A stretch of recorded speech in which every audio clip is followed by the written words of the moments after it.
We're in a good mood today. Anything happen over the weekend? It's over. The streak is over, baby.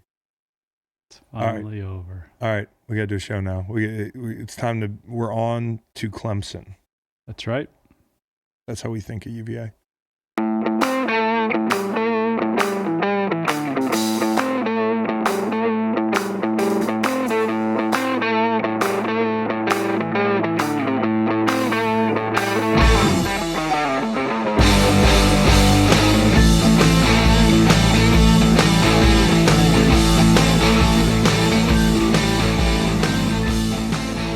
Welcome to Green Light Pod. Thank you. Talking to the listeners. And the viewers. You're the co-host. Phone's ringing. We're trying to do a pod here. Tom Paquette. Playoff Tom. Playoff Tom. Tom made the playoffs in our fantasy football league. Shout out to Tom. We'll get to the update on the dyed tips and who's getting blessed with the Guy Fieri Frost later this week, possibly. So we're on to Clemson and we're on to Christmas. That's right. I want to see if my wife actually, Meg, listens to this pod. I want an Oculus virtual reality headset for Christmas. So it's just a test. I love you. Yeah, though we're on to Clemson, Meg, I would like maybe a framed picture of Virginia 39, VPI 30. VPI, of course, for people who are... I'm Chris Long as your co-host, Making Gunner. We're supposed to do that. The people upstairs, so to speak, said that we should introduce ourselves more. Oh, that's a good idea. Yeah, so I'm Chris Long as Making Gunner. We're again, the hosts of Green Light, and we are lifelong UVA fans, Macon longer than me. I'm going on, 26 years, but Macon his entire life, and we attended UVA for a time period. Yeah. And we finally got to beat Tech this weekend. So I would say that makes your year. Year was made from a national championship in men's basketball. Yep. This is the capper. It's the year of the Wahoo. This was 15 years in the making, so it really makes a couple of decades, if we're being honest. And if we're being honest, it seems like you're overlooking lacrosse. I'm not. Nor am I overlooking men's soccer, number one seed in the tourney. Yep. There's a lot to love about the Wahoos these days. And the Virginia Tech Hokies, how many national championships do they have? 0. Goose egg. Virginia Zilch. is one of 3 teams with increasing win totals over the last 3 years. Oregon, LSU, Virginia. Bronco Mendenhall doing a terrific job. A lot of people wondered how the recruiting thing would go out here. It is a big difference. I mean, when you coach at BYU for a long time, the age and maturity of some of the kids you get, that came back from missions are like 26, 27. And that kind of automatic pipeline to BYU you have, it doesn't exist here. And certainly culturally, it's a big change to recruit in the Mid-Atlantic /South. I don't know, are we in the South or the Mid-Atlantic? Both at the same time. Yeah. So, I mean, he does a lot to change the culture here. This team was the right team to end this streak. And, if you're a Virginia fan, the pervasive feeling in a lot of sporting contests is that we find a way to lose sometimes. That's not happening anymore. It's not happening with basketball. It's not happening with football. We were down, 3 times in the second half? Yeah, 3 separate times, including about 8 minutes to go in the fourth quarter. And we end up winning. And I think that mentality starts at the top with Bronco Mendenhall. I want to give a big shout out to Marcus Hagans. Yeah. Tremendous coach. The wide receiver stepped up big time. The Dubois catch, which we've got the graphic here for those of you watching, running away with the Commonwealth Cup, gave that cat a stiff arm that lasted about 25 yards. Yeah. You hate to see it. My man was going for a ride there. Yeah, look down at that. David A. Harrison Field. Way. Yeah. Did you have a favorite play from that game? Did I have a favorite play?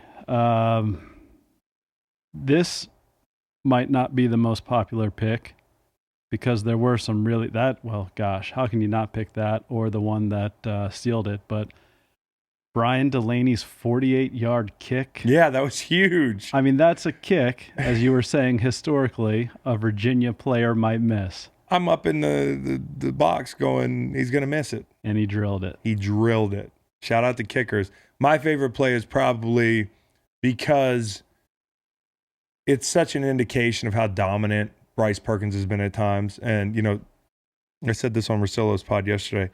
Seeing Bryce Perkins, who has lit the ACC on fire offensively, best quarterback we've had since Biscuit probably, and now will go down as one of the most popular Virginia athletes in the history of the program. I mean, in my opinion, and I told him before the game, I said, if you win this one, you're a god. Like, and to me, he doesn't usurp Anthony Poindexter maybe, but he's in that conversation with me now because this is one of the most impactful wins we've had athletically in the history of our program, you know, and that includes championships because football, I believe, is a big driver.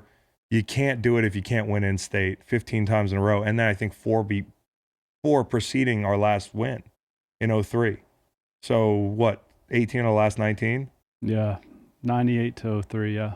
This feels like things are changing. I'm super excited about that. There was a lot of great college football this weekend, Iron Bowl included. Iron Bowl was great. That game had everything. Had it all. It had complaining coaches. Yeah. What do you make of that? They're both sort of maniacal at times. Saban, more likable to me than Gus Malzahn. That's wild. I mean, I just get a sense of is it the mooncakes? Yeah, the oatmeal cream pies that he eats. I don't know. I just feel like that's what you see from Nick is Nick. What you get. And what you see from Gus is PR. A little more car salesman-ish. Yes. Yes, indeed. And that is a business full of Ashley Schaefers. That's right. I mean, it just absolutely is. And that is the hotbed for Ashley Schaefers down in the Southeast. Mm-hmm. But Bama is vanquished. The nation sighs a collective sigh of relief. And we'll see what happens. Gambling news this weekend. You want to stay on something. Did you have a nice Thanksgiving? Oh, yeah, we should talk about Thanksgiving. And thank you for asking. First off, did you? Yes. Is there evidence? Oh, yeah. So I make pumpkin pies every year, including this one for the viewers. That has a V Saber carved into it by yours truly. That's also my first ever IG story. Can it be a story if you just do one video? You never do the IG stories. That's my first ever. I put Twisted Sister behind it. We're not going to take it anymore. Jesus. And V Sabers into the pumpkin pie. People always ask, "Wow, that looks really good. How'd you do that?" Do they always ask that? Yeah. And I tell them with my finger, and they sort of recoil a bit. That's especially when you're rolling in with a sinus infection, which is cleared. And then I say, "Nah, that's the back of a spoon." That's done with the back of a spoon. But please check out the YouTube channel to see that handiwork. Oh, yeah. Check us out. That's a beautiful pie. By the way, off topic, had a long day yesterday, rough day. My wonderful wife, Meg, again, second shout out of the show, also allowing me go to Charlotte to see the game. You'll be in the house. I will be in the house Nice. With the boys. A lot of guys going down there to see us upset Clemson. And she last night was thoughtful enough to order me a key lime pie with takeout last night. Oh, from cool. Maya Restaurant. Terrific restaurant. Shout out to Maya. Yeah. But I want to know where you think key lime pie ranks in the pantheon of pies. Wow. Key lime pie, easily a top 10 pie. Key lime pie, fringe, top 5 pie. Key lime pie, like a number 5 pie. Yeah. Behind who? Whom? Whomps. I wish I had more time on this. Yeah.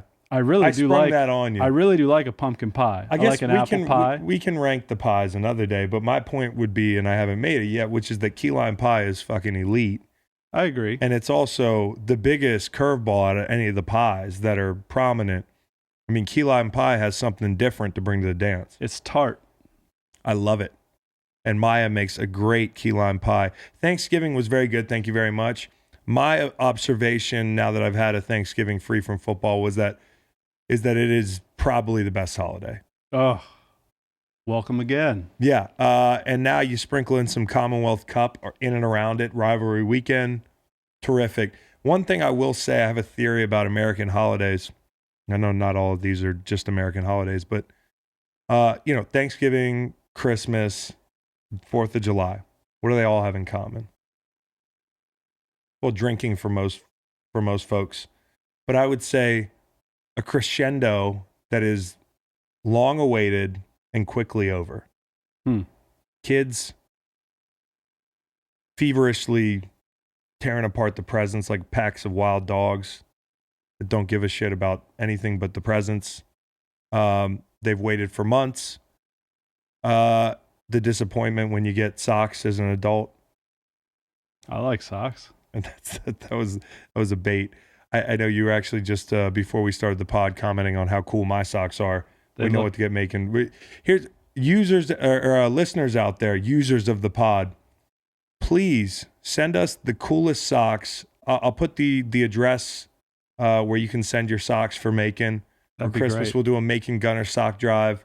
Shoe size 12. We're not going to do shoes. That's asking a lot of the viewers. Sometimes you need the shoe size to get a sock that's the right size. Yeah, that's true. But I would say this.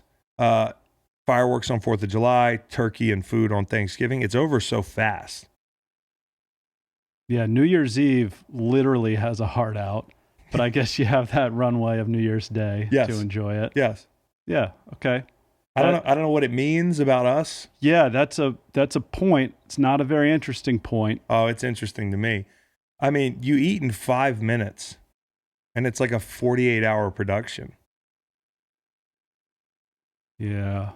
I guess I've always experienced it. I never had time to really reflect. That's my reflection. Thanksgiving's elite. All our holidays have a long build-up to a quick finish. I wanted to talk about gambling this weekend because I had another terrific weekend. Your boy is NBA Jam on fire. He's heating up. I'm Dan Marley in the corner, looking improperly scaled on a tiny TV, draining unrealistic threes, even for Thunder Dan. That's me on the books right now. But an NFL player got popped this weekend. Josh Shaw, he's on IR with the Cardinals, suspended at least through 2020 for placing a 3-team parlay bet at Caesars November 10th. The funniest thing about this, I don't know if it's funny, is that he bet against his team in the second half against the Bucks and then lost. The Bucks came back to win, I believe. Yeah, I think the Bucks were winning at halftime, won the ball game, but they were something like plus or minus one in the second half, and they didn't cover that. So listen, he listed professional football player as his occupation on the sportsbook paperwork. That's a mistake. I'm not a gambler. Since when do you have to list your occupation at a sportsbook? Oh no, I don't know. And I've been to some sports books. Obviously, never placed a bet on the NFL. Not only do I just think it's just out of line, but you're gonna get caught, buddy. Especially when you cash in the ticket yourself, from what I hear. Yeah. Speaking of buddy, get a buddy. Yeah, get a buddy. Get a fall guy. Pal, I've got a hot tip on my squad in the second halves of games. Yeah. Just maybe don't bet on your own team in a 3-team parlay. I wonder how much money though was on that ticket. That's the biggest question that has been unanswered for me. And how dumb do you have to be to hand somebody a ticket with your name on it? I don't know if he didn't know the rules. I don't know if there's, I don't know if he thought that he's so far removed. It's certainly not like a player who's playing on Sunday.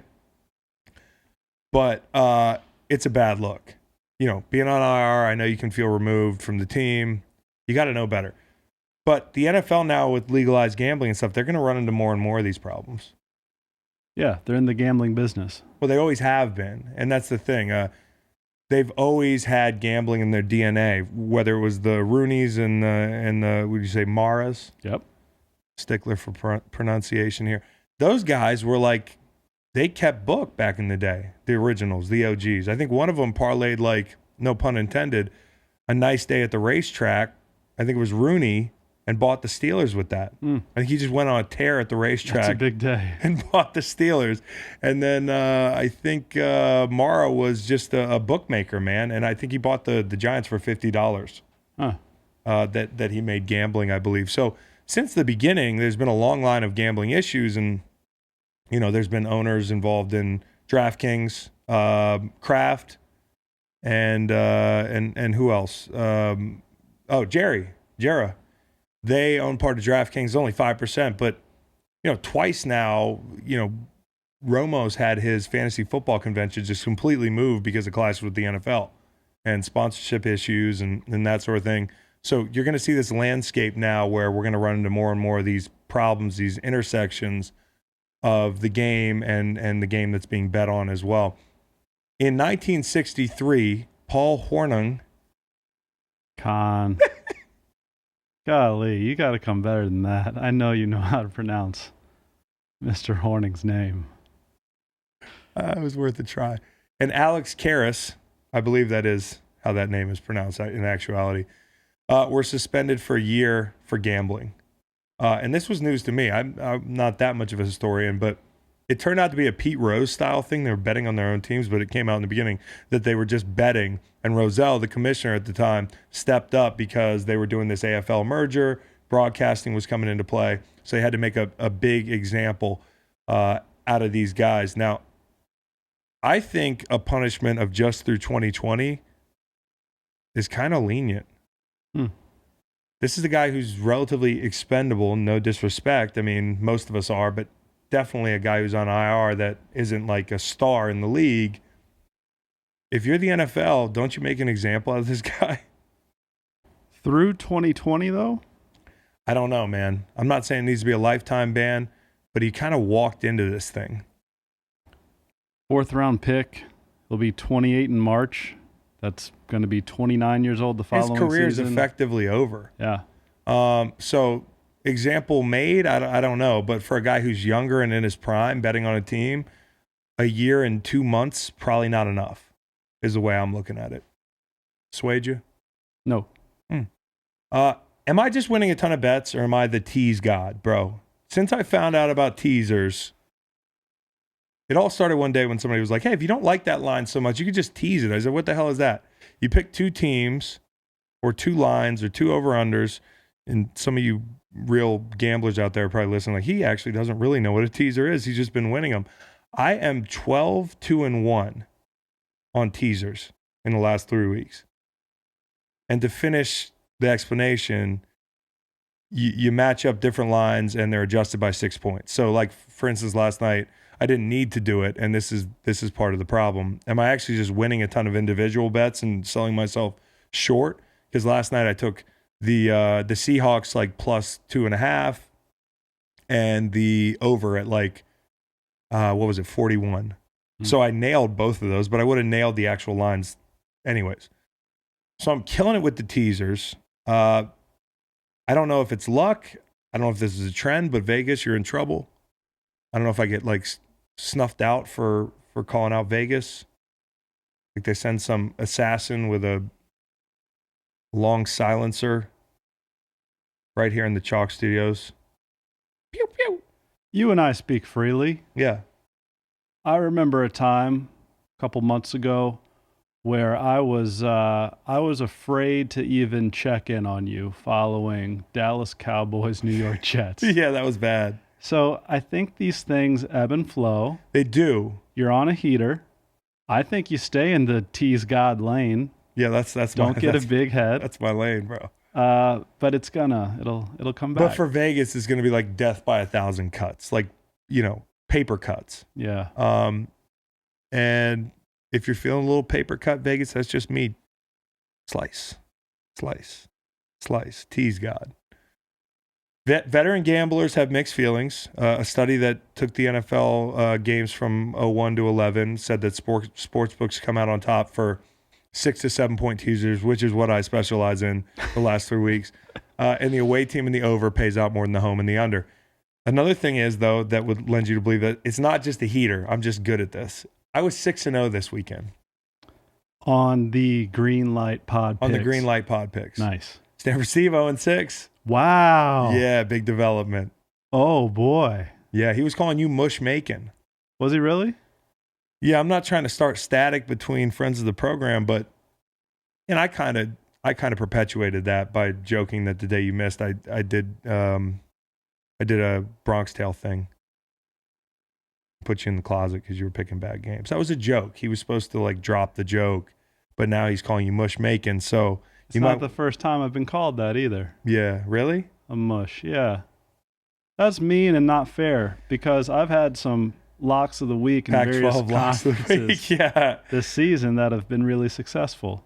Oregon State, that was one this weekend that we didn't talk about for once I picked the Pac-12 game correctly. UVA money line, had Auburn, had Buffalo, Green Bay under, and I'm really proud of this one, Cincy. I should have done the money line, but I can't bet against my friends in New York. Shout out to Joe Douglas, big fan of his, so it feels weird for me to bet against the Jets.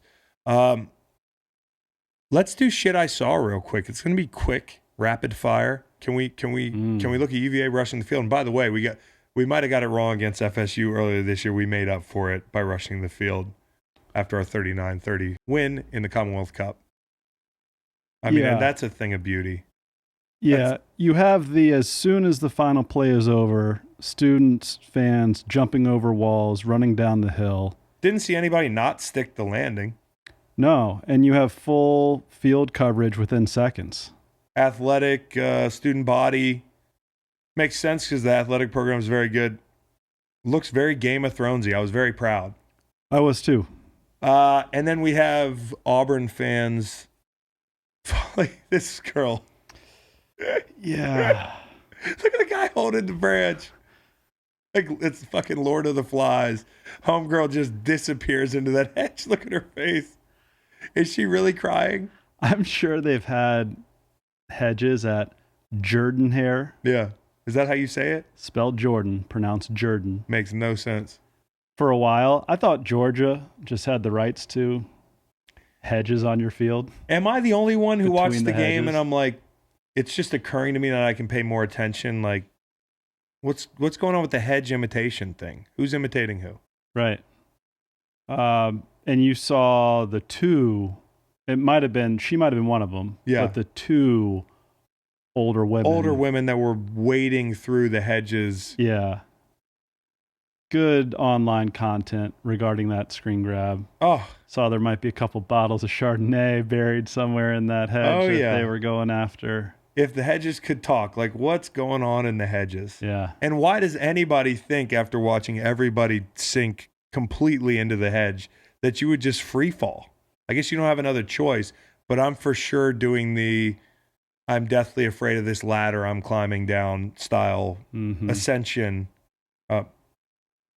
descension. Well done. Scott Stadium used to have not only a hedge of sorts in that end zone, but also a beautiful chain link fence there in that end zone. Yeah, that's not good. That's Baylor-ish. Which led to multiple injuries when there was a field rush. So they got rid of both of that. Now it just comes straight onto the field, and it leads to beautiful videos like we saw. Best field rush in Virginia history. Is it 95? Yeah. Is it Clemson in 90? You're totally overlooking 06. 06. Yeah. Who'd we get? Half-ass U semi-holes. Con, 05. 05. Sorry, I have the years mixed up. Yeah. Yeah, I was on that team, so didn't remember what year it was, but we beat them in 05. They were ranked number 3. Ernie Sims was running up and down the sideline talking shit to our recruits. And that was you can't talk to our recruits like that. No, we'll have Marcus Hagan go off on you. Only we can talk to our recruits like that. Exactly. So, wrapping up week, what was it? 13. Week 13. Unlucky week, the number 13 for one guy in particular in our fantasy football league. Do you want to paint a picture of I don't want to use the word climax. The climax of the fantasy football season. Sure. Which happened last night. Good straight face there. Loser of our league gets his hair dyed, frosted tips. Yes. and it came down to two folks, Kevin Badke of Virginia Cakes 311 and Matt Conrath of Team Conrath. This is a creative name again. And it was basically win or frosted tips for Matt Conrath last night. Came down to Monday night. Guy going for each club at least. What? Why are you looking at me like that? No, I'm waiting because it's so funny, dude. This is insane. You can't make this shit up. Seville Witt, great names in this league, ends up coming out on top, 141.5 to 140.2. Now he's playing Conrath. So our guy. Backy's sitting. Backy just has to watch. Right. Conrath wins. Backy gets tips. Mm-hmm. Conrath loses. Conrath gets the tips. Now Conrath went with Stefan Diggs on advice from some Yours folks. truly. Yeah, when he could have gone decaf Metcalf. Now here's the deal. There's multiple group texts going on right now. There's all sorts of back channels communicating with each other. And there's a group text between myself, Kevin Badke, and Matt Conrath, two guys who are in the running for the Frosty Guy Fieri joints. And first off, I offered them, I thought very graciously, hey, one of you guys wants to come on the show and get your tips dyed. We'd love to have you. I think they're on the fence. No, I think Conrad's all in based on the text message this morning. Okay. I think we should allow him to wait until after the holiday. So I'm really trying to help Matt Conrath because I know that as somebody who oversees the implementation of surgical devices in serious settings, like life or death settings, I'd hate for him to have dyed tips and not be able to wear a hat. Maybe they can wear some sort of a hat, it's scrubs and hat. Yeah. But, when you take the hat off, people at work know that you're possibly enduring a midlife crisis or... It's the Geico commercial. I believe you don't like Geico commercials. Not into them. But it's the doctor who comes in and says, I just got reinstated. And then he says, well, sort of. Are you nervous? Me too. Yep. Well, I'll see you in there. That's going to be Conrath. That's Conrath. He looks like a cover band for, who's the band that did Hey Now You're an All-Star? Smash Mouth. He looks like he's in Smash Mouth with these dyed tips. Yeah. And so I'm trying to help him naturally because the fuck do I care if Kevin Badke goes into one of his many fine establishments with dyed tips? I mean, it's good for business. This pod will drive business into these already thriving empires he's built. Right. And so I'm trying to help Matt, and I'm like, you got to start Diggs, man. You never know with Metcalf. You just never know. Decaf Metcalf. Yeah. This is on the advice of James Coe, the smartest fantasy guy I know, a guy who I'm on Thursday Night Football with Amazon Prime every week. And James says he's got to go with Diggs. And then what happens? Conrath loses by 1.3 points. And you might remember Vikings got that last kickoff back with about 21 seconds. Right. And fumbled it away. Had they taken a couple one shots, sideline shot, probably going to Diggs. Yes. One of the 2 to 3 shots and one completion would have done it for Matt Conrath. That's why fantasy football is king, bro. It's awesome. And that's coming from somebody who didn't set his lineup for weeks on end. Yeah. Big shout out to Chris Long of Team Long. Fewest points scored in the league this year, my brother. We were all about defense. Yeah. By 3.2 points. Conrath comes in second to last. It's kind of like the playoff thing, the division winner and the wild card. And right. I'm kind of I'm like the NFC East. Yes, you're that 8-8 division winner who skates by without tips. The rules are the friggin' rules, dude. Yeah.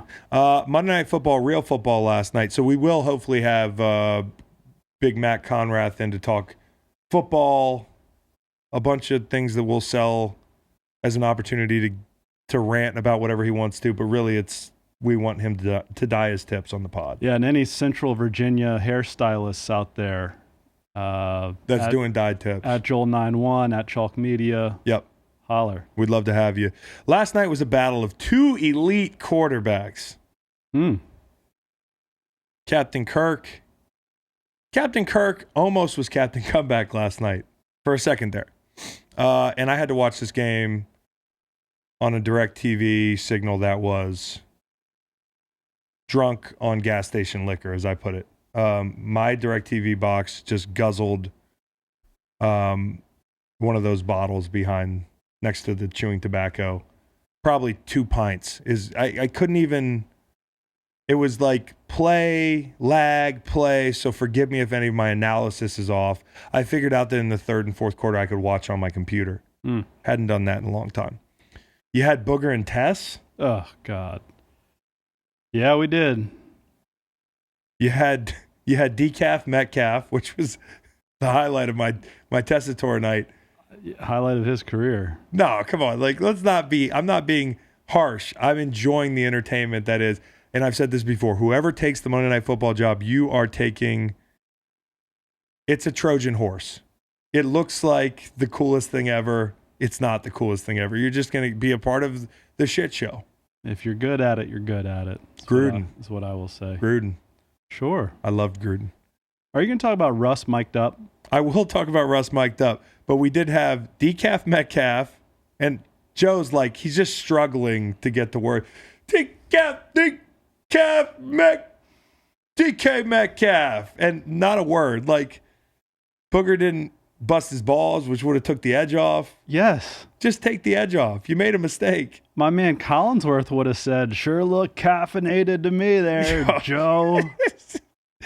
We got Booger talking about it. I hope to see his package expand. He said that. Also, Tessitore, he was, of course, talking about Schottenheimer's play calling abilities. He also, Tessitore is a big fan of momentum. Where are you on momentum? Is that a real thing? Oh, yeah. Okay. Some people don't think it's a real thing. Nah. So Tessitore is not off there. I'm pro momentum. Oh, you're pro momentum. Yeah. I hate to say it, and I'm afraid to say it. I kind of think it exists. Yeah. It wasn't Kirk's fault. I listen, they scored 30 points on the road in Seattle against one of the best 3 teams in the league, as we'll get to in a second. And Harris scored some of those points. Yes. Wow. And Harris scored 7 of those points with a pick 6, and he wasn't the only guy with a pick 6 this weekend from UVA. Safety you? Juan Thornhill, that's right. Yeah. So, listen, he goes up there. I kind of felt robbed of 2 drives the last 2 weeks. The Dak drive in New England, the tripping calls. And then, yeah, like, listen, credit to Seattle for getting a stop. When you're up there playing late in the season, I've seen that movie a bunch of times. It gets deafeningly loud. You know, all I see is a bunch of coffee chugging hipsters and Pacific Northwest people. Just that stadium, there's like a conspiracy. They pipe in noise. I think it's just architecturally brilliantly designed. It's the coolest looking stadium. It's amazing. And I've seen that movie a bunch where there's one big play. It gets too loud. The coverage is too tight. And of course, I saw this during Legion of Boom.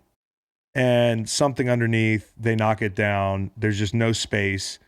And that's what it was on 4th and 3. He got the ball tipped on 3rd and 3. Or was it 3rd and 6 or whatever it was, the 4th down.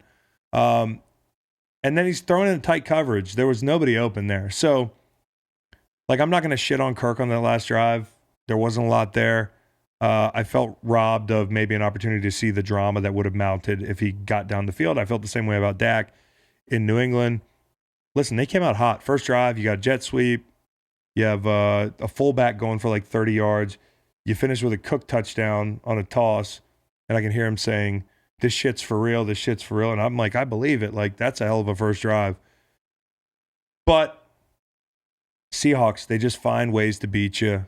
And just as fun as they are to watch, they have just as many ways to beat you. And they're 10-2 with a plus 36 point differential, which is the lowest for a 10-win team through 12 games in history. I mean, and you could look at that as a positive or a negative. I saw somebody painting that as a negative. You know, hey, listen, they're not dominant. Well, when you see a dominant team who hasn't beaten anybody or hasn't been in these dogfights, everybody's first thing is, well, they're not battle tested. This team is battle tested. That's not why I worry about them. By the way, the Saints are plus 50, and that's the 4th lowest in history. I know they're battle tested, and especially if they slide into home field advantage here, the league needs to be on notice. They could end up in Miami. What I worry about with them is the 4 biggest games that they played against the best teams going backwards here. You've got you have the Vikings last night, you have the Niners, you have the Ravens, and then you have the Saints. Those are 4 really big games they played. They've gone 2-2 in those games. They've given up a special teams or defensive touchdown in all those games.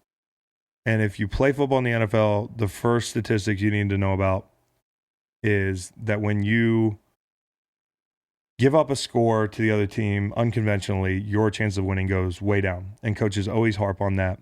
And to me, it's a miracle they've won 2 out of those 4 games against that quality of opponent. That's why I worry about them down the stretch. Chris Carson's fumbles, their self-destructive kind of tendencies that they win in spite of themselves. That's the stuff I worry about. I think they can beat anybody. And that's a team that outside of Russell Wilson, I don't really know what their strength is. But they're fun to watch. They had big plays and big performances from guys that were stepping up last night on a night where Russ wasn't perfect. I think about that volleyball spike that went awry. And by the way, you weren't a fan of his mic'd up either. No. He's brutal, dude. Everything was, let's go. I mean, he's keeping it brand conscious, bro. I see you, boy. He's keeping it brand conscious. And his teammates are ignoring him. I mean, he's not a part of any celebration. It's loud there. They couldn't hear him. The one awkward part was when the dudes were doing this great choreographed dance, which, by the way, it's terrific. Stunning dance. And you can't hear the music when the stadium's that loud. So, that's the amazing part. Yeah. Andrew Hawkins had a tweet about that. And I can't dance. I think it's hard enough for me to imagine dancing. But on top of that, it's not like there's music to dance to. The guy in the front is leading the show, and Russ runs in the middle. You've got your doof quarterback trying he's not a doof. He's trying to mess it all up. He's a good teammate. Russell's just out there spiking the ball like a volleyball.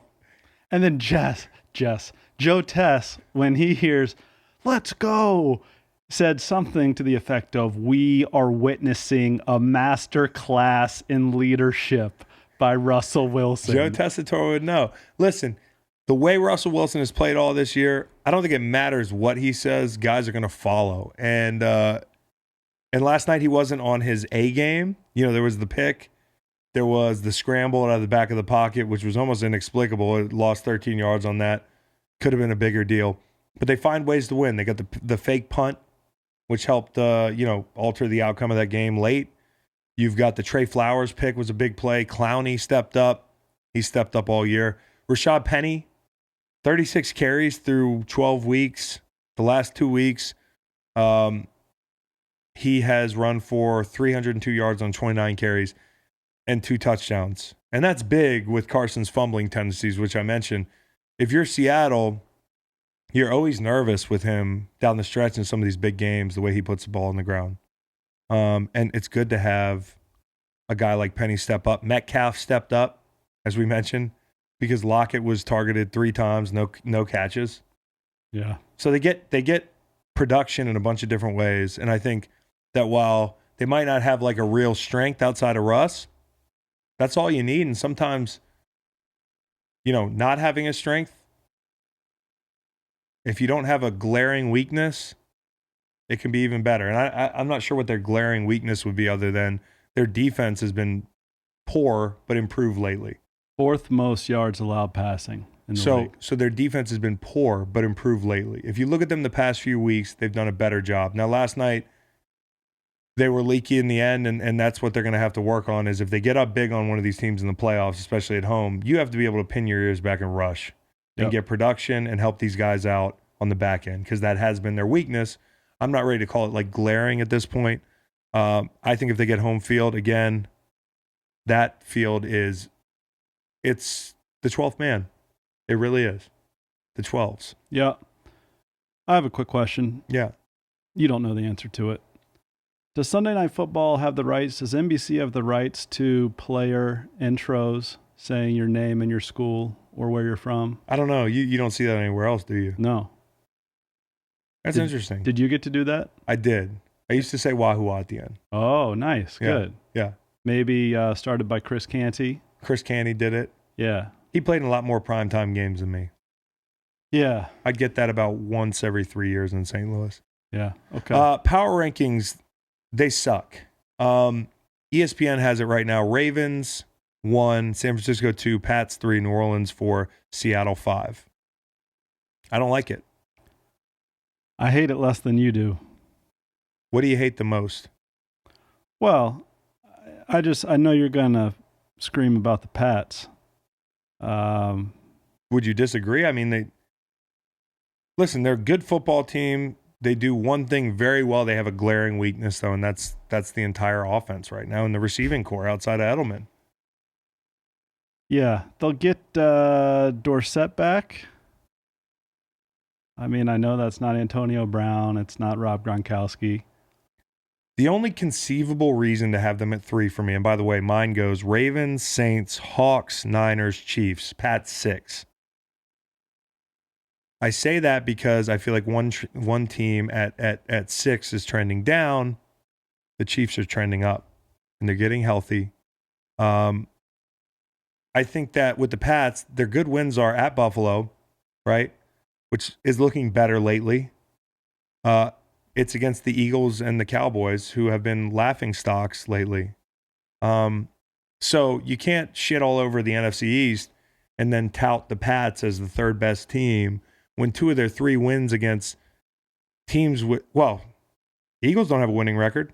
Dallas doesn't have a winning record. Buffalo's it. Yep. They gave up 37 and 28 in double-digit losses, basically, to 2 winning teams with athletic quarterbacks on the road. And I know it wasn't a double-digit loss. What I'm saying is that game was a 17-point loss. I mean, they caked it on late, but that was not a competitive game. And they're going to play probably more athletic quarterbacks on the road in the playoffs, and that's the biggest deal. I know that I saw Bart Scott got on TV this week and was like, well, they've never gone on the road to win and end up in the Super Bowl. That's not true. I mean, the big road win last year, just as early as last year. But what they haven't done since, I think, 2006 is the Patriots have not beaten a team in the playoffs who they lost to that same regular season since the Jets in 2006. And I think they're like 5-6 against such teams, which means that like all that production that softened that statistic that everybody brought up, or I brought up after the Baltimore game, all those wins, all that evidence is 15 years ago. And so I know it's relevant, it's Bill and it's Tom, but these are 2 totally different teams. And I would say this team, while you could still win a Super Bowl, they could certainly make a run. They look more like the teams that couldn't get over the hump in that sandwiched the Seattle Super Bowl win. And the Chiefs and Bills remain. They could go 2-2 down the stretch. And the Bills are a game back. The Bills have Baltimore, Pittsburgh, New England, the Jets. Head-to-head. Division record. You can see how this thing shakes out. But, like, this could go south. And I'm not saying the Patriots are done. I'm not that guy. But I don't think it's disrespectful with their recent struggles offensively and defensively. On the back end the other night, to say that they probably aren't a top 5 team right now. And isn't that what the power rankings are? Like, power rankings should be, in my opinion, who's playing the best right now combined with their possible future outcomes. And the future outcomes for me, there's a lower ceiling on the Pats' future outcomes if they don't have home field throughout. Because they're going to have to go back on the road to beat Baltimore. There's no way around it. I could be dead wrong in a month. Things could go really sideways, and they have to go back on the road to play the Texans too. Yeah, what'd you think about a corner on James White and doubling Edelman? I loved it. I thought Romeo did a great job. I think, when James White, who is one of your best receivers essentially, and that's the onus is upped even more because of the lack of production elsewhere, and everybody saw Brady's outburst on the sideline and whatnot. Like, I thought that was a brilliant plan. And to take Jules out of it, their only big play was to Jules, but it was like on 1st and 30. Yeah. You know, that was emblematic of their struggles. I mean, like 3 steps backwards for one big step forward, and that's just not going to get it done. There were so many things that happened in that game. I talked about it yesterday on the pod with Russillo that were uncharacteristic, from Landon Roberts on the angle route holding to guys running behind the quarterback, Winovich, to missing a sack, like John Simon missed the sack on a play that kept the drive alive, and number 70 sitting there asking for the hold. You know, he's getting killed in meetings with Bill. The pick, the route, the throw. So all this stuff was just so uncharacteristic of the Pats. So no disrespect to them, I just don't think they're in the top 5. And of course, the Hawks have the head-to-head against the Niners. I think they're going to maintain that head-to-head. I think they're going to beat them again. And I don't think the Niners want to see them ever again. And the Chiefs are getting healthy at the right time. Ravens and Saints, I have the Saints very high. It's mainly because I trust Drew Brees and Sean Payton, and they have a record to justify them being there.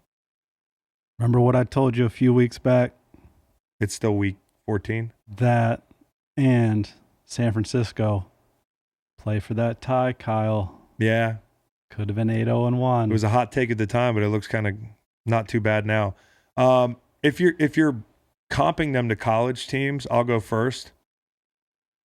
I got the Patriots as Bama. You know, the entire country doesn't want to see them in it. Great head coach. Neither team has a kicker at the moment. Forbath extra point, that was a big deal. I mean, like, that's stuff you just don't see. And they only have one good win, like I said, against a team with winning record, and that's the Bills. Bama had a little bit of that going on this year as well. So I think that they're my Bama comp. Another interesting thing about them is you think of the Patriots traditionally, you think about that explosive offense. You think about Bama, well, you think about both sides of the ball, but you think physical, you think SEC, you think defense. That's not the way it is anymore. And the problem with Bama is not Tua as much as it is their defense. And the problem with the Patriots is actually that offense that, you know, for guys like me who grew up and saw, and you and I, the days of Randy Moss and Welker and blah, blah, blah, and even a couple years ago when I was there and we won a Super Bowl, this offense is not the same. And I feel for Tom because this is his, you know, if these last couple years are really meaningful to him, he's kind of been, left out to dry, personnel-wise. Who do you have? I got the Ravens as LSU. Burrow is like a god right now. Lamar's like a god right now. They've got 2 explosive, awesome OCs. There's an excitement. Past favorites are back in the party. Purple. You buying that? Yeah. Purple. Yeah. That's my contribution. I got KC as Clemson. It's a high-flying team last year, started slow, and they're peaking at the right time, and they're slept on. Now, obviously, the difference is that Clemson hasn't lost until coming up here. Yeah, and arguably your best player is your quarterback, Trevor Lawrence. Pat Explosive. Mahomes. Also had a lull at the beginning of the year. Of course, you can never sleep on Mahomes, and I wouldn't sleep on Lawrence either, the way it's shaped up. Fuck it, I'll say the Hawks or Oklahoma. I have no idea because I have no idea what to make of it. They're potentially dangerous. Well, this also isn't a thing. No, it's not a thing. Niners or Utah. Okay. Niners being Utah because I feel like at the same time, everybody is screaming that they're slept on, and that could be completely true, but I also don't think they're as good as people think they are. And those two things are not mutually exclusive, and that's no disrespect to the Niners, who, by the way, really need Richard Sherman to come back. I don't know how severe that injury is, but you're about to see 2 very good teams the next 2 weeks. I'll give you all the money in my wallet if you can name a Utah Ute. Moss. I'm going to need a full name. Zach Moss. Zach Moss? Yeah. Can you spell Zach? Z-A-C-H. It's Z-A-C-K. Fuck, well, you didn't say that. I'm going to give you half the money in my wallet. That was good. No, that was good. Appreciate it. I didn't think you would get one. Thank you. Also, one of my favorite coaches. Kyle Whittingham. Awesome. Seems like an awesome guy. You know somebody through the TV. To me, he just seems like a quality human being. We need to tread lightly. Coach Bronco, Mendenhall and company don't love the Utah They don't Utes. get along? Right. Is it outside of that rivalry? Well, I think there are a lot of layers to that rivalry. I think it's called the Holy War for a reason. And Gotcha. Bronco has said as much, actually. Gotcha. Well, he seems like an okay guy to me. I'm not going to let my biases slant my intuition on that one. Okay. Let's go with some quick hitters. Did you see the Jerry Jones quote? No. It basically said that he bets that Jason Garrett will be coaching in the NFL next year. Wow. Which is like, I hope you'll find love. Yeah. I mean, that's rough. That part of a paragraph long quote about how he believes in Jason says a lot more than the first 5 sentences. Look forward to seeing Jason roaming the MetLife sidelines next year. Do you think that's what's happening? No, I don't. I don't think Pat Shurmur will be back. It's unfortunate because I like Pat Shurmur. You don't like him? No, I like him fine. I had actually played when Pat was coaching with the Rams, and he is a real dude. I actually think they're closer than you might think. We'll get to that in a bit. Eagles and Panthers both lost as double-digit favorites, and a moneyline parlay cost the guy $35,000. They posted on the interwebs. This cat was a lot like me before I learned how to gamble. He thinks money lines are safe. They are not safe. I would suggest a couple teasers for him. Josh McCown may never make the playoffs if the Eagles don't slide in this thing. How many years? Like 19? Is that right? I think so. Great basketball player. Awesome dude. Deserves to be in the playoffs. 19 years. Playing a lot of gutsy quarterback for teams. Spot starts and more. But might never make the playoffs. Fitzmagic, 4-0 versus Jim Schwartz. 106.1 rating. Devontae Parker, all day long. Who the Eagles should target in free agency if they were smart. There was a kick block against the Chiefs, right? Okay, so the over-under in this game was 49 points. It's 40-9. At the end of the game, Kansas City scores, right? Cat from the Raiders reaches up, tips the ball. Push. How awful is that? Probably the bad beat of the weekend. And I was going to see if you could pronounce his name. I don't know if you could hop on your Google machine. I don't. I'm afraid to try to pronounce it. Washington's still alive at 3-9? Yeah. They won't be after this weekend. No, the ironic part about all that is I could see all the things that need to happen happening for them, except for them winning. You're right. Like that's it. James White had his career-long 32-yard rush this weekend, which goes to show you how much of a receiver he's been there. Who did? James White. Yeah. That's insane. 32 yards. When the Pats posted that on their Twitter, I was surprised. He's a guy that has big playability. They just don't give him the ball out of the backfield, and that's how much of a receiver he's been. Belichick-O'Brien handshake. Did you see that? I did. Quick. What do you make of that? Quick, and it was an odd one. It wasn't that, hey, we're both standing at the 42 and it's a straight line handshake. No. Somebody rolled up on somebody else. I think it was O'Brien rolling up on Bill, and Bill is really fast getting off the field. I will say that. Yeah. And Bill, he's a friend of the program. He is. I'm just going to say it. I'm just going to come out and say it. Bill has texted me nice things before. He's a very classy dude. After, clarify which Bill here. Bill Belichick. Yeah. Yeah, you're right. Me and Bill O'Brien don't know each other. But Bill is, I'll call him a friend of the program. Me and him are totally cool. But after a preseason game one time, I tried to shake his hand, and he did shake my hand, but I think he's like in the zone when he's leaving the field, especially after a loss, that he's not thinking about shaking hands. Like, that's just the vibe I get. I mean, he'll do it, but a lot of people were speculating it was the Caserio thing, like Bill tried to steal, or O'Brien tried to steal Caserio. I think it just as easily could have been Bill just being a football machine, getting off the field. Got to get back to New England. Got to run these guys into the ground after that rough loss. The Bears could be the 6th seed in the playoffs. I saw that as well. Have you seen this? Yeah. The Bears need to beat the Cowboys and the Packers. They need the Vikings to lose to the Lions and Chargers, and they need the Rams to lose to the Hawks and the Cowboys. I could completely see, okay, in likelihood, the Vikings losing to the Lions seems low. I could see the Rams losing to the Hawks. I could see the Rams losing to the Cowboys. What I have a hard time seeing here is the Bears beating the Cowboys and the Packers. But this looks way more possible than all the shit that happened that needs to happen in Washington. So, to our friends in Chicago, there might be hope. There isn't. And hope is a dangerous thing. You had a quick hitter of your own about kickers. Yeah. You're going to talk about kickers on Friday. Saturday. Later in this week. You played with a few. Greg Zuerlein. Yeah. College.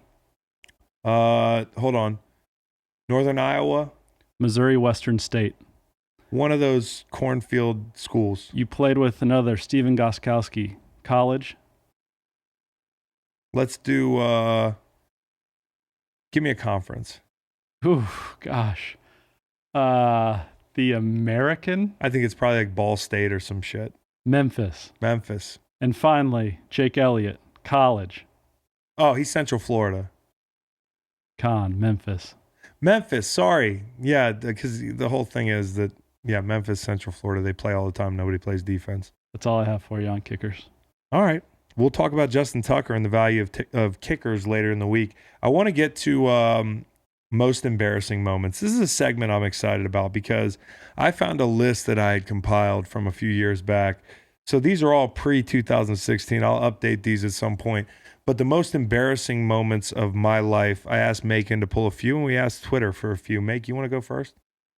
Sure. I'll do my best to get out of the way quickly because your list is outstanding. And embarrassing. It is outstanding. When I was 5, I pulled a fire alarm at an art museum in D.C. Fire department came, as fire departments do. I had a fire department one too. And I had to apologize to the firemen and women for pulling a fire alarm. You know this about me. I got a really close relationship with my stomach. Tend to get sick, which is a euphemism for just vomiting all over the place, which I did in school all the freaking time, especially when it came to public speaking. One time, not at St. Anne's, in Richmond, was to speak. And I was like, before it started, just one second, I'm going to walk out these doors, bust open the doors, throw up all over a hallway as kids are rolling into the assembly. And somehow I avoided some sort of throw up nickname from doing that. But that continued. I mean, even our senior year, before morning meeting, I would get a little sick. But I had a little routine in the men's room, not good, in the little boys' room, just to deal with my nerves. And it was all nerves. Yeah. And you haven't blown chunks once this entire time. That's true. And this is way more nerve-wracking. We have at least a few thousand viewers and listeners. Yeah. As a shy kid, as an introvert, going by your middle name, as I do, teacher on the first day of school says your first name. Yeah. I don't correct the person. I just get really red in the face. And I'm a different name for the entire year because I can't tell people, no, you don't. Actually, it's Macon. Yeah. Why had I never seen this? We weren't in a lot of the same classes. Yeah, I was in the higher ones, but the electives, if you will. Yeah. I tripped going up the stairs at the Greensboro Coliseum when I was about 10, popcorn, Coke, everywhere, people laughing, a lot of people laughing. I want to show you a picture of NRG Stadium. Yeah. Where you won a Super Bowl. Yeah. This was the Pat Super Bowl. And I was in section 552. Yeah. What I did was I walked up to section 652 thinking I was going to section 552. Hadn't been imbibing. It just really wasn't clear. So I'm sitting with random people, lovely, lovely couple from Rhode Island cheering on the Pats. And I'm getting texts from Biscuit. Marcus Hagan. Should be the Broyles Award winner as best assistant coach in the country. Yeah, I was deducing that it was probably that. He was like, are you good? Like every 10 minutes. Like, you good? Like, yeah, man. Like, what? Yes, I'm good. Like, go Pats. You didn't realize you were supposed to be sitting with him. No. And then I halftime used the facilities. You missed the first half? I'm just with strangers. With the friends? With strangers. I thought we all had separate tickets in different places of the stadium. So then I'm walking back and I look up and I'm like, oh, which was very embarrassing to me. Roll to the right seat with Biscuit and the boys at 28-3. No. Now, I'm not one of those guys, okay? I didn't play a huge role, but that's when I found You did play a huge role. That's when I found my seat. Yo! Okay. You won us the Super Bowl, dude. You're welcome. And Last embarrassed one. yourself in the process. Last one. A few years ago, that's a picture of me. You're on all fours. I'm on all in front of a fours. TV, which sounds terrible for the people listening. I'm on all fours in a black onesie. Now, and I have a stupid look on my face. This was... As one would, to look like that. This was November 1st of 2016. And I was sending this to my lovely girlfriend, Kate, her mother, and her sister, because they did not believe I had dressed up for Halloween. Now, that's a cop-out of a Halloween costume, but I was saying that I was a black bear. So I sent that text to those three with, quote, proof that I was a black bear last night for all the doubters and haters. So send it Not to a her. candy guy either, are you? No, I'm not. So I sent it to her mom, to her sister, and I'm waiting to hear the ding on Kate's phone, and the ding never comes. So I'm like, you got your phone on you? She's like, yeah, it's right here. Nothing. So I look at my phone. I had sent that picture of me on all fours with a dumb ass look on my face to a current client buying real estate in Charlottesville, Virginia, like in the middle of a search for real estate. And she gets a text from her real estate agent, all fours, black onesie, proof that I was a black bear last night for all the doubters and haters. In front of a TV. Yes, in front of a TV. So For all the doubters and haters. within... Did she buy the house? Yes, she did buy a house. And as soon as I could, I reached out to her apologizing, explaining. She was very understanding. What a tremendous real estate agent you must be. Yeah. Well, I know that. I don't leave the house without a collared shirt because I'm worried about my brand, looking professional. And I'm out here sending black onesie pictures. Yeah. What time of night was that?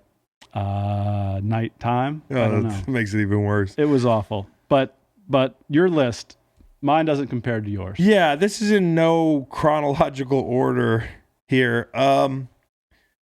I want to start with 1997 school field trip. I have a roommate named Sid Perek. They let us room with people. I think it was Sid. Yeah. And there was a movie called Jade on TV. Okay. Jade has partial nudity scenes. If anybody's seen Jade from the 90s.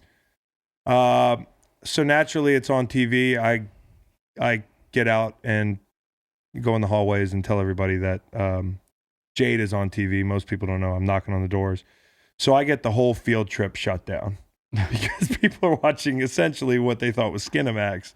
But it wasn't Skinamax. It was just Jade. There was a partial nudity scene. So I ruined the school field trip. I don't think there was one after that. Very embarrassing for your boy.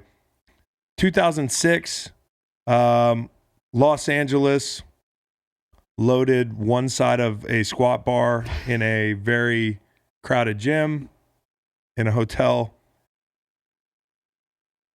315 pounds of weights. This is when I was a lot stronger. Just clang against the glass, cracked glass. Did not load the other side. Did not load the other side. That's amazing. 2014 Bahamas, 300-person wedding. Robert Quinn, Mr. Robert Quinn, Mrs. Christina Quinn, thank you for the hospitality. But I am not appreciative of the test grade of the wedding chairs. It's a beach wedding at fucking Atlantis in the Bahamas. With some big dudes. Big dudes. I'm not the heaviest.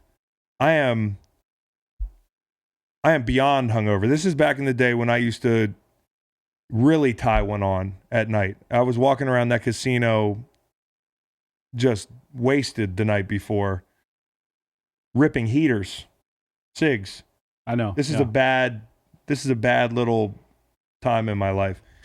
And during the wedding the next day, I already have the sweats, and they say you may now kiss the bride, or whenever you sit down in a wedding. I sit down and the chair just explodes. Ass in the sand, legs in the air. The whole wedding stops. Everybody breaks their neck looking at me. I struggle to get back on my feet and put the chair back together. And I actually tell them, no, keep going. It was that awkward of an interruption. 2008, St. Louis, I nearly killed a guy with a first pitch. Yeah, this is my rookie year. I go to throw the first pitch out for the St. Louis baseball Cardinals. Big deal. You want to ingratiate yourself to the city, do good stuff at a baseball game. One would be throwing a strike, so I'm meeting with the catcher before. I warmed up in the bullpen the whole nine, and I asked the catcher any tips. He goes, throw it hard and don't bounce it. Just do that. Yep. So I'm like, okay, I'm in. That's all I got to do. I sail the pitch at about 82 miles an hour over the cat's head. It hits it nearly 2 feet from striking a World War II veteran that they're recognizing. There's only so many around anymore. Yeah. They're very special people. Mm-hmm. Almost struck one in the temple. The ball hit that brick backstop so hard that it rolled to first base. There's got to be video of that somewhere. I'd like to find it. As an adult, I've run out of gas 5 to 7 times, various places. I know that. Barracks Road. Actually flirted with that the other day. I know that about you. Yeah. Not for myself, for the record. 2016, at a nice restaurant for our anniversary, I backhanded my water reaching for the bread, and it got all over my wife. 2014, Charlottesville, drove off with the gas thing attached. Bel Air Market. It's called a pump. Pump. Well, I didn't take the whole pump with me, just the nozzle and the thing attached to it. Yeah. Which they do a great job nowadays of mitigating that risk. It's like a tearaway rim. It's nothing, but the moment that you drive off of one of those things connected to your car, you almost feel like you should just keep fucking driving. Yeah. Did people? Well, the problem was I was just you? in line. Nobody mocked me, but I had just I took a picture with some kids. I was doing the mayor thing, and then I walk out, smile, wave, hop in the car, just take the whole fucking pump with me. You know they got a picture of that too. That's probably a side-by-side. I'd love to find it. We do have a sandwich with the nice people at Bel Air Market. I'm sure they have a CCTV copy of that. 2015 in Vegas. This is one that you would... So I'm out late, and Virginia plays the next morning against Michigan State. I believe it was a Sweet 16. Can you... NC2A tournament? Yeah. That would have been round of 32. Round of 32. The year you're talking about. The year I'm talking about. And believe me, I watched the Virginia games. I was just in a very disoriented state in Vegas. I set my alarm for the wrong time zone. I wake up in my room, turn on the TV. I'm like, I'm going to order some room service. It's going to be a nice little day. We're going to watch us win. I turn on the TV. We're fouling. The game's over. So in a confusion, I go to thank Akil Mitchell on Twitter for a great season. Can you tell us the problem with Akil Mitchell? Sure. Akil Mitchell had graduated the year prior. Oh. Yeah. There were a lot of athletic big men on that team. That was a great club, yeah. So that was my problem. 30-4. Easy to forget that Akil Mitchell had been gone for an entire season. Or set your alarm for the wrong time zone. It was just a bad day. 1990, my dad's hero, Charlton Heston, met my pops. My dad took me to a movie premiere or something in LA. I mean, I was very young. So I get to meet Charlton Heston. Maybe it's 92, maybe I'm 6, 7 years old. And the first thing I say to him is, "You were great in Spartacus." What's the problem there? I believe Kirk Douglas was Spartacus. Yeah. I'm sure that was very embarrassing for my dad. Not the only time my dad's ever been embarrassed by me. You know, Charlton's an interesting name. Yeah, I mean, I know a Charlton. Hmm. Yeah, he's a Southern gentleman. Okay. That's how I picture all Charltons. Yeah. And they don't say it with the hard T. It's Charlton. Yeah. You know what I mean? Yeah. 1992, Los Angeles. I scored a basket on the wrong basket in my basketball league, and that same year we picked up and moved. Or a calendar year later, I think I told my parents we needed to move. Yeah. 1994, City League playoffs, more basketball heartbreak. I get there at halftime. Now, is that on you? Is that on? I don't want to throw my mom under the bus. Transportation? Yeah, it was kind of on the transportation. Okay. I wasn't, good news, City League, I wasn't a key player. Right. I wasn't, Bad news, you were the glue guy. I was the glue guy. And the club lost the ball game. We did lose the ball game. 1996, this is one of the worst. And this is legitimately sad. This is 96. I'm 11 years old, I think it was. We're playing Barracks Road. The Elks Club is playing Barracks Road in Little League Baseball. I have a dead bat. This is about the time that bats started to get really, really good. Live. Yeah, live. And I've got one that's 2-3 years old. And my family's not a baseball family. My dad played hockey on concrete. Like, there was no baseball in Charlestown. So he's not going to know what a dead bat sounds like, but my coaches should have said, no, I had a dead bat for like 3 years. So I finally hit a dinger, right? Run around the bases, my first Little League home run. Ecstatic. Stomp on home plate, I'm mobbed. I go back to the dugout. I got my big league chew, my cowtails. I'm looking at my parents in the stands with thumbs up, like, great job. And I'm like, thanks, Mom and Dad. Yeah. I see the umpire meeting with my head coach, my umpire, or my manager. I don't know if you call them managers in Little League. Sure. There's a conference. Chris Miller. There's a conference. Something is awry. The batter is out. He did not touch home plate. Ugh. Bruce Maxa. At 11 years old. Bruce Maxa. Shout out to Bruce Maxa. I mean, this is the power of forgiveness. I have forgiven Bruce Maxa. It took me a long time, but I forgave him. I see him around town from time to time. I wouldn't call him a friend of the pod. Yeah. I think I touched home plate, and I don't think it matters if I didn't. I was 11 years old. That was embarrassing, kind of sad. That is sad. In 1999 in Charlottesville, I pleaded to get the ball in JV football. I took a handoff on kind of a stretch play and tripped over my own feet in the backfield. I never got the ball again. 1990, Los Angeles. Pooped in my friend's pool and blamed it on the dog. And I will always remember that moment where me with I don't know if I had floaties. I want to think I had floaties, and I was young enough to have floaties here. But I was a solid 4 or 5 years old, and I pooped in the pool. And I don't know if anybody listening out there has ever committed that mortal sin, but I did it as a child. And I watched that thing float, come out of my little swim trunks, and just float like a buoy over towards the hot tub. And I was like, oh, fuck, in my kid brain. I was just like, oh, what am I going to do? And I see that thing kind of settle in the corner.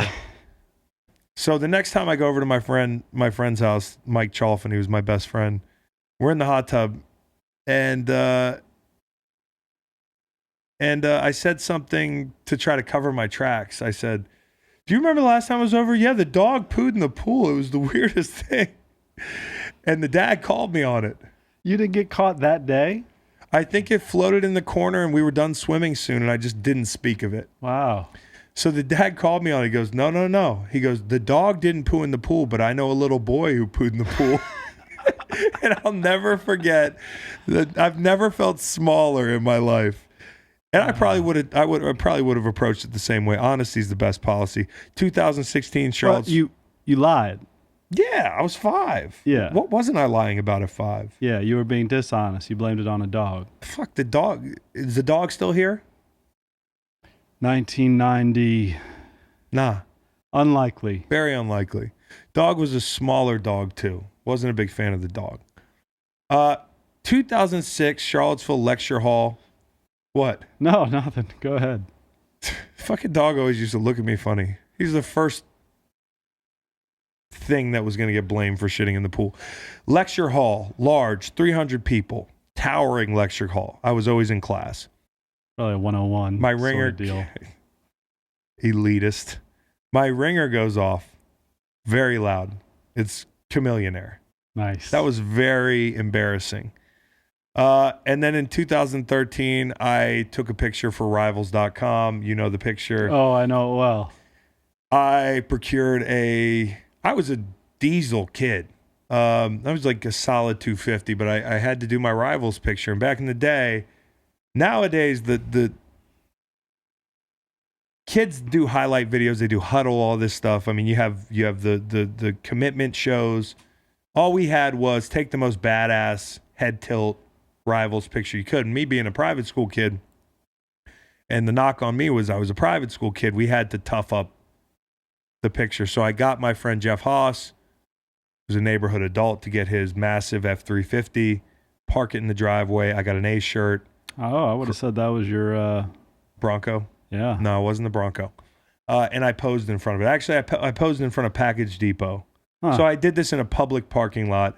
For the viewers, you can see the picture right here. It is me in an A shirt at 18 or 19 years old. You're in an A shirt?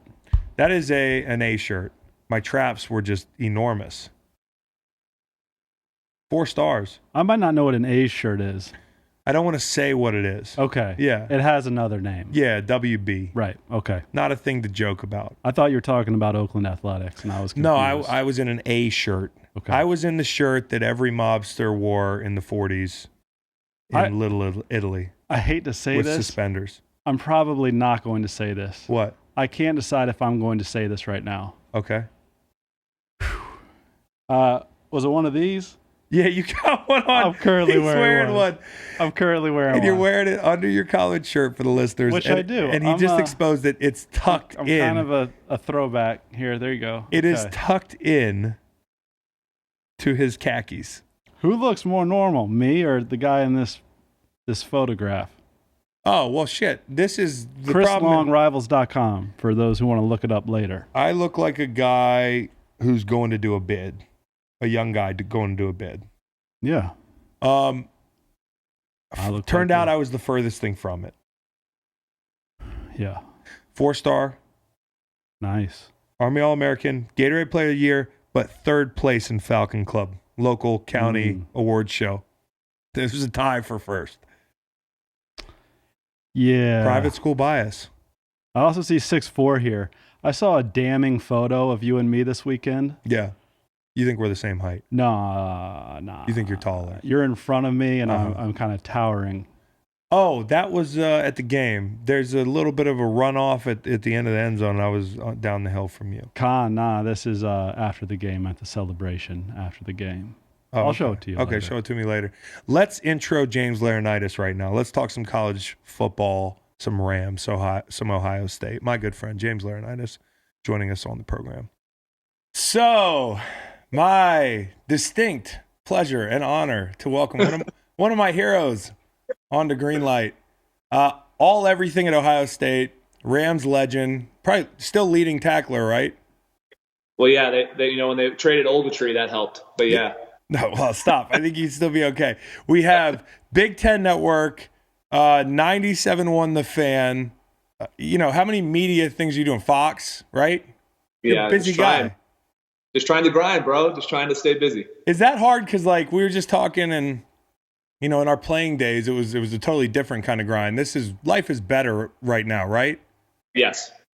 But you're still busy. I feel like when I got out, I bit off more than I could chew, right away. because you're like, oh, I need to fill my time. I'm worried about being bored. And did you ever have to dial it back with all this media stuff? Yeah, so when I first got into Big Ten Network, what I did was I was doing not only games, but I was doing studio work as well on a Monday. Yeah. And same thing, just trying to stay busy. And as you know, just trying to, if you take too much time off, you feel like, am I even going to be relevant anymore? So that's one of the things where you're really just thinking to yourself, man, I got to find a way to make sure that I'm occupying my time.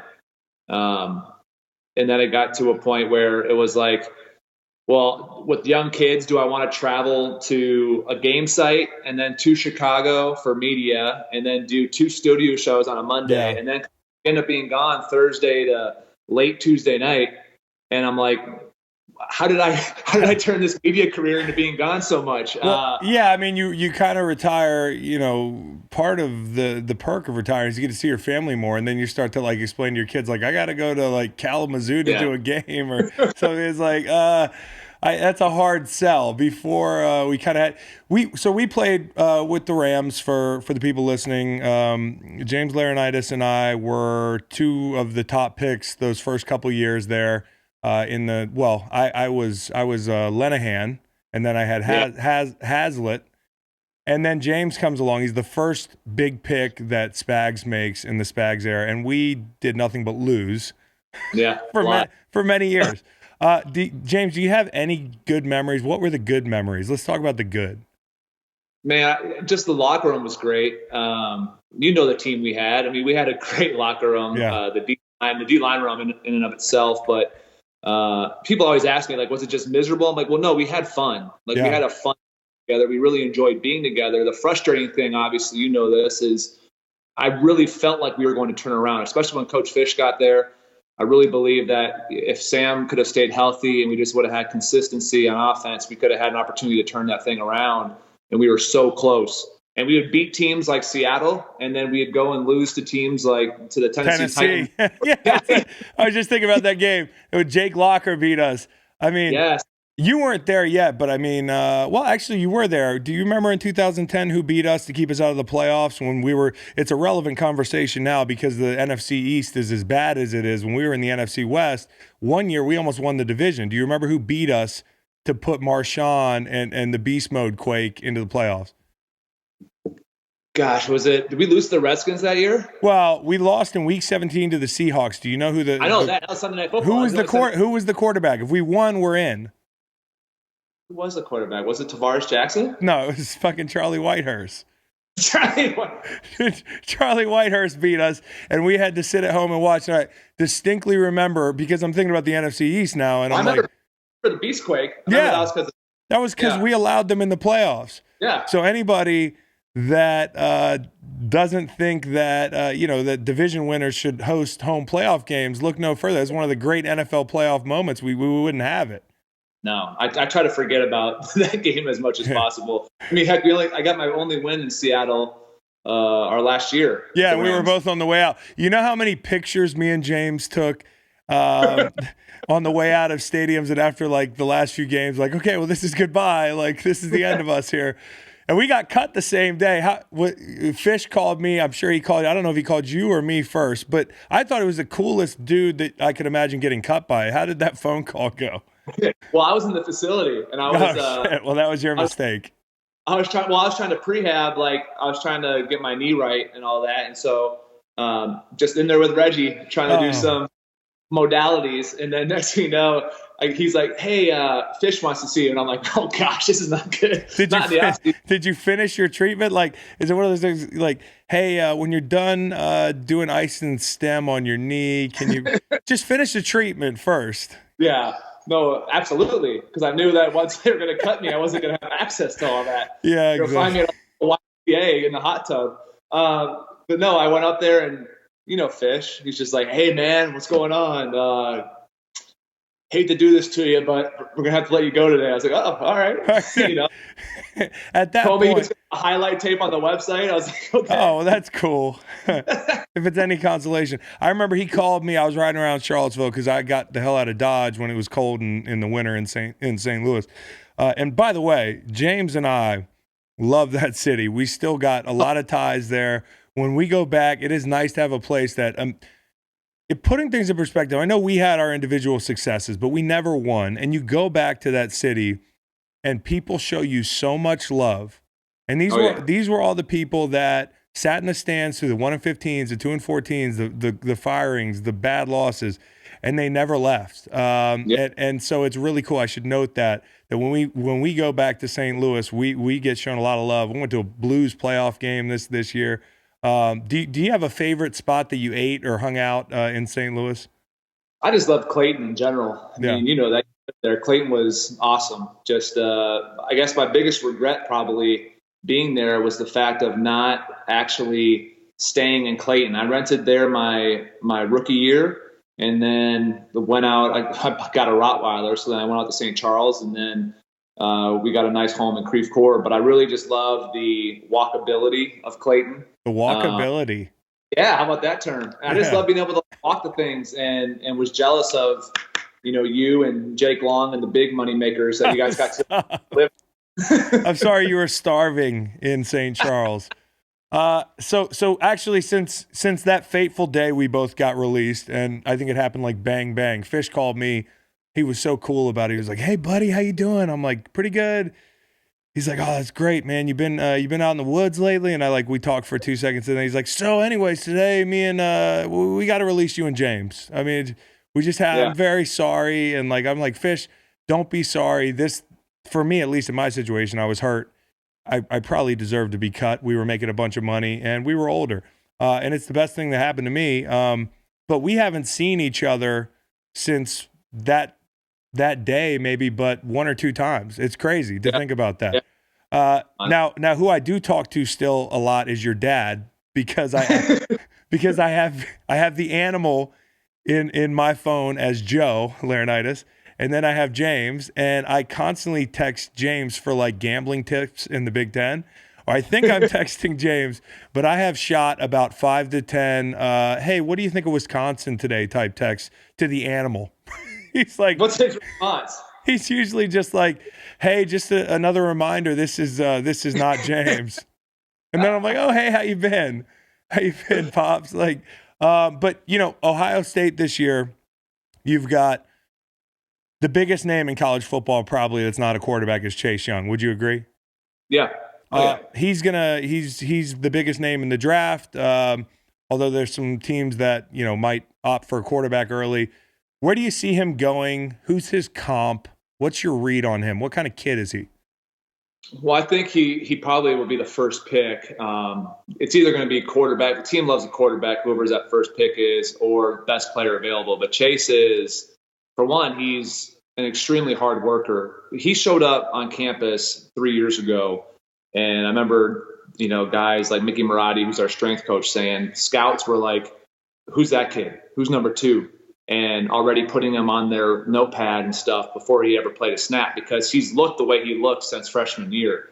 The difference is he's worked with a very obviously talented D-line coach and Larry Johnson year in and year out. And when coming into this season, he knew he was already top 10 on big boards, but he's tried to work on his technique. A lot of his sacks, he has a great get off, as you guys see, but Chris, you'll appreciate this. He has counter moves. They use him, they move him. They try to get him a one-on-one on guards, which is smart because a guard in space doesn't have a chance with him. But it's his effort too. There's a couple, quarterback hits he'll get. You can get pressures without just all the sacks that you know about. And there's some hits he has where quarterbacks have to get rid of the football. I'm not good with the whole, comp thing. I don't really know who he reminds me of. But I was talking to Rick Spielman, who's, GM up in Minnesota. And he was saying that he thinks that he, obviously is more athletic and maybe more talented than the Bosas. So if you want to put that with what one GM thinks about him, he's a special player. And the whole NCAA money issue, player likeness and all of that, I think we're well on our way to getting guys to be able to capitalize on their likeness. From what I understand, he took a loan from a family friend. He paid it back. Now, the fact that he paid it back, why are you getting suspended if you paid the loan back? I could see if he did it back and he's like, I'm taking it and running. Right. But he paid it back. I don't know. And he paid it back before the scent was on, or? Yeah. Yes, he paid it back before the season.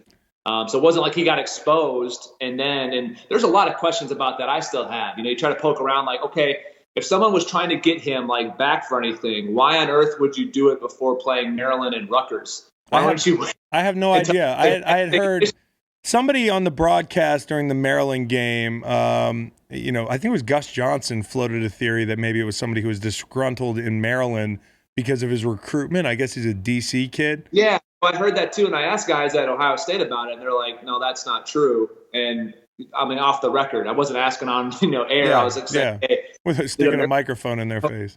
Yeah, but they're like, no, it wasn't anything to do with Maryland. And you probably wouldn't share that on this pod if you found out otherwise. Oh, absolutely. I mean, are you kidding me? So James, how does this? Is this better or worse than when you used to play PlayStation and get free tattoos all the time? I didn't get free tattoos. I paid actually. You can call me dumb for paying for mine because I didn't know my buddies were getting hooked up. I used to bust your balls so much about when that fake tattoo, that free tattoo scandal came out. I was like, yep, all your tattoos look free. And to think our man JT Tress went down over that is unbelievable. It's such a shame because everybody loves that guy. Yeah, I mean, he's universally loved at that university, and the players that pass through there, I've never heard a bad word. No, he's absolutely loved, and he's just a guy that Tress doesn't give up on anybody, which you love from a coach. You talk about second, third chances. He's never going to give up on a player. And there's a lot more layers than just the tattoos. We always get grief because people hear, oh, tattoos. I mean, I played with guys from schools down in the South, and they're like, really? Tattoos is what you guys are worked up about? Yeah, we're getting cars down here in the SEC. I'm like, maybe it's the fact he wears a sweater vest and talks, perfect and thinks he does. I don't know what it is, but they want. But it's all right. Speaking of a guy who wears a sweater vest, I think he wears a sweater vest a lot. Does Harbaugh wear a sweater vest? I think he just wears a sweater. I think he just wears a sweater. Is it the sweater? Yeah, it's just the sweater. Same neck profile there, but the sweater nonetheless. What does Michigan have to do to close that gap? I don't know you want to give any secrets on the air here, but I figure you're not worried about them closing the gap. No, so I found this stat today from the highly reliable Twitter. Yeah. So it has to be true. It's where we get all our stuff. Yeah, but so everyone's like, well, is it recruiting? And it's not recruiting. So from 2016 to 2019, Ohio State's had 69 4- and 5-star recruits. Michigan's actually had 71. Wow. And so first and second round picks out of Ohio State in that span, 18. Michigan's only had 4. So I think it's a development issue. And speaking to some of the coaches that came down from up there this offseason, Greg Madison, Al Washington, they said that, look, the recruiting philosophy at Ohio State is a lot more focused. There's like a succinct plan. There's a development plan from Mickey Marotti when you get here to when you leave. We joke and call it Body by Marotti. There's this whole thing where up there they said there's not really much of a recruiting kind of plan. It's more sporadic. Just go get stars, and then when they get there, they don't. And where do they get them from? Well, that's the other thing. They've only had. See, back in the day when Bo Schembechler was recruiting against Woody Hayes and all this, there was a lot of talk about the fact that they recruited for Ohio kids. Michigan used to be able to go into Cleveland and get kids, not only steal kids from Ohio State, but Chris, they were able to get kids who maybe were a 4-star that got overlooked for a 5-star that we went for in Texas or Florida. Right. And next, he's disgruntled because he's like, well, forget them then. If they don't want me, I'm going to go and try to beat them. And so they used to get those kids. But they've only had 9 kids from Ohio in 5 classes. So Harbaugh doesn't even try to come into Ohio. And the reason why I say Ohio is Ohio is known for having good high school football. They have a lot of good high school football players. And instead, the kids that are the 3-4 stars are jumping to, East Lansing. They're going to Penn State. They're going to other places like Michigan. But still, if you don't develop those kids, which they're not for some reason, like you could honestly wonder. Well, you could be a really good pro coach, right? And you don't have to develop. That's not your. I mean, people don't realize position coaches in the NFL. There's some good ones, but they're not many good ones. And so, development in the NFL ain't happening anyway. So, I mean, he did a great job in the NFL. I thought he never should have left. Now, the Michigan thing, I mean, and maybe he didn't know how hard it was to develop these kids out of high school.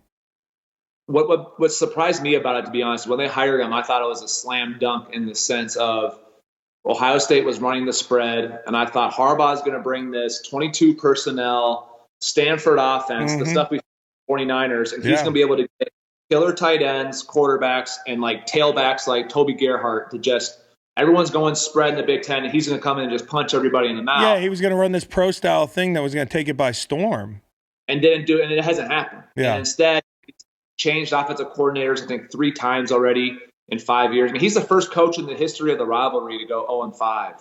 That's never happened to any coach. I have no idea what it's like not to be able to beat your rival. I have no idea because we just beat Tech. Well, I was like, you guys have a parade? You have a parade this week? No parade. We're gonna wait till maybe the second or third time in a row. But yeah, so that's your gain. Michigan's loss. As you look to this Saturday, though, what happens?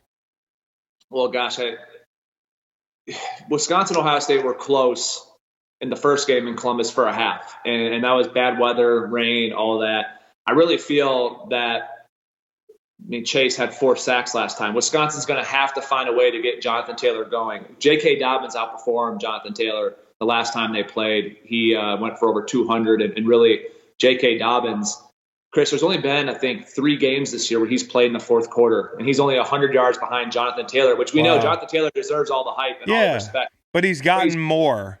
But we know he's the focus of Wisconsin. Like every game, hey, 8-man box, it's loaded up. He's the guy. Yep. Where J.K. has only played in 3 fourth quarters, I think. So you can imagine if the games were more competitive throughout the year, what his numbers could be. Yep. And plus, Teague, who's his backup, has 700 yards. So those two, if Wisconsin can't run the football, then there's not going to be a chance. I don't think Jack Cohn is a guy that can go out there and just throw on Ohio State's secondary. I mean, their secondary has a guy, Sean Wade, who will be a first or second round pick, Damon Arnett, the same, and Jeffrey Okudah is top 5 in a lot of these guys' draft boards. Talk about a 6'1" corner who's like 210. So he's like central casting for a DB now in the NFL. So do you trust Wisconsin's receivers to get open against those guys? I don't see it. I think Ohio State will win by 17 or more. That's something I should personally take note of. 17 or more. I got to look at what that line is. What's the line? I think the line's at like 18. I think the line's up there, so I think it might be right on it, and I'll probably stay away.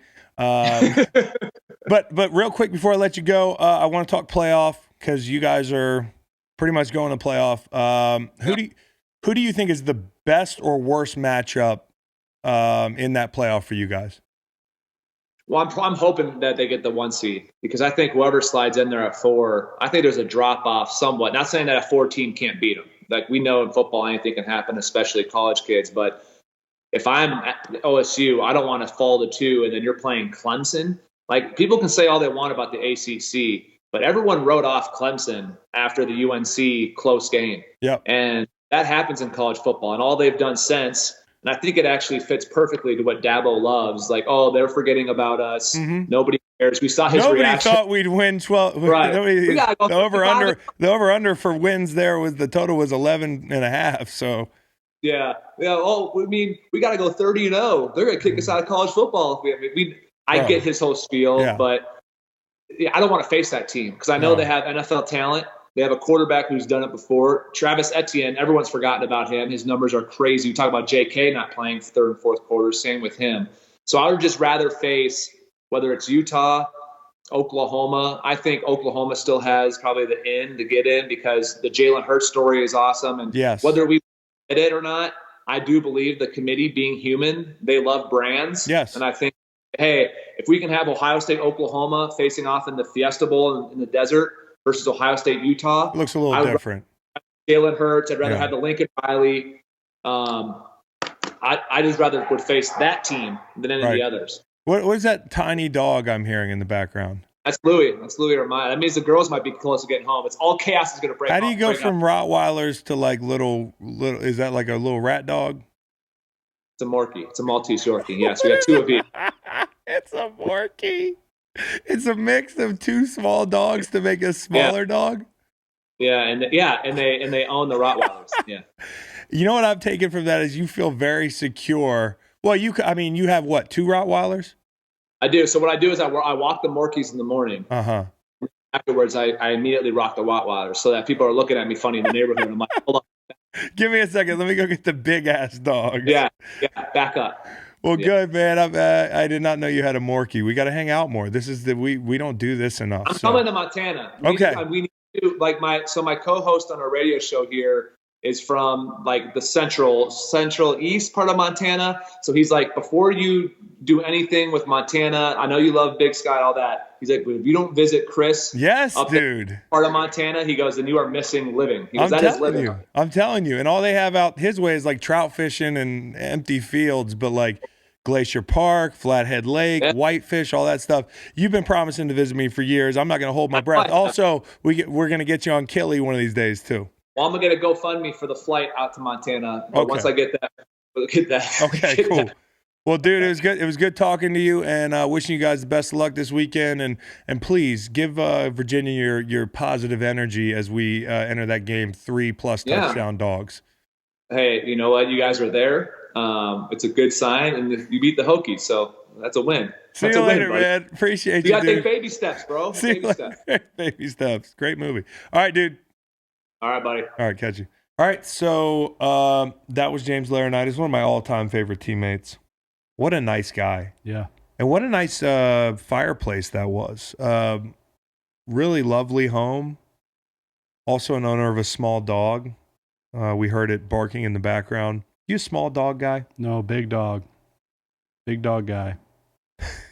Big dog guy. Fireplace guy. Yeah, for sure. Not so high on the dog, a little higher on the fireplace. One of the best teammates I ever had. We've talked about the pranks we used to pull. He was a consummate professional and somebody that honestly deserved a lot better than how it ended for him in New Orleans, and was a guy that deserved to win just as much as anybody else. But he got to win in college. It all evens out. He's the Rams' leading tackler, and he is great on TV as well. Really bright guy and a good buddy. So good to have him. Do you want to spell Laurinaitis for the people? Lauraitis.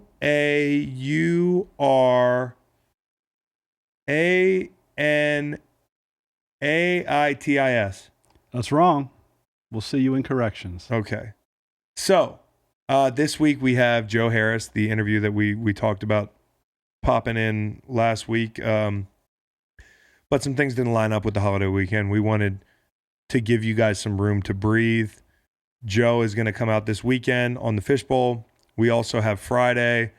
I really want to dive into the worst teams this year. Let's not forget about the bad teams as we start to characterize their contests as valueless. There are a lot of still important themes and subplots playing out in some of these, Bengals, Browns type games. Really interesting segment coming Friday about all that. And also the paths forward for some of these bad teams. I'm sure we'll talk a lot about the Baltimore matchup this weekend with the Bills. We will talk about championship games coming up this weekend. And, of course, have Stanford Steve again. So check us out on Chalk Media. Is that the handle for our Twitter? That's right. I'm going to bounce to Charlotte on Friday. So you and Steve and company have fun. Yeah, so I got to go to Charlotte on Saturday. Get to go. Yeah. Not got to go. Well, that's what happens. Well, no, I can't go on Friday. Yeah, right. Yeah. Got Married you. with children. Got you. Can't just jet off. Ed O'Neill. Haven't been to an ACC championship game. Nor have I. So this is going to be a big weekend. So check us out on Friday. Thanks for watching. Y'all take care. Y'all take care. You want to say corrections? Yeah, I would love to do some corrections because I'm sure I didn't have a lot of mistakes today. Laurinaitis, Laurinaitis. Tano Passigno. Not that hard. That's the Tano Passigno. Yeah. That's the guy's name that absolutely Passigno murdered everybody with the over. Yeah. In the Chiefs-Raiders game. You said that Ant Harris scored 7 points for the Vikes. He scored 6. Scored 6. Dan Bailey tacked on that 7th. Yeah, let's not forget kickers, right? You mentioned that the problem for the Bama offense is not Tua. It's very much not Tua with regard to the Iron Bowl. Not because, missing of Tua. course, No, not missing Tua. Mac Jones was in there. Did you not understand what I was saying there? Did you really think that I watched the Orange or the Iron Bowl? I got Orange Bowl on the brain right now. As do I. Yeah. Do you really think I watched that game and didn't know Tua wasn't playing? No, I think you could have been a little bit more clear in your. Jesus, that is a lot of. I thought you could have been a little bit more clear when relating the Crimson Tide to the New England Patriots. Well, I mean, no. And finally, I'm gonna. What's the word in court? Plead the fifth. No, where they plead bang insanity. the objection sustained. Yeah, well, I'm gonna overrule that. Okay. Last week, Keith Van Horn was not on the 2003 New Jersey Nets. Did I say that last week? Yeah, he missed that club by a year. We were talking about things that happened in 2003, like Virginia beating Virginia Tech. You know, we've also talked about Tua on this pod and his season-ending injury and the prospects. Yeah, dude, I know. I didn't think that you thought. This is a waste of my corrections. Nah. Run back the tape. It should have been mentioned. My man Mac should have been mentioned. Mac's pretty good. And finally, I said y'all take care while looking into this camera here. Uh-huh. I really want to have that back and be looking into that camera there. So that was on you. Yeah. And okay. So y'all take care. You also said that Bofa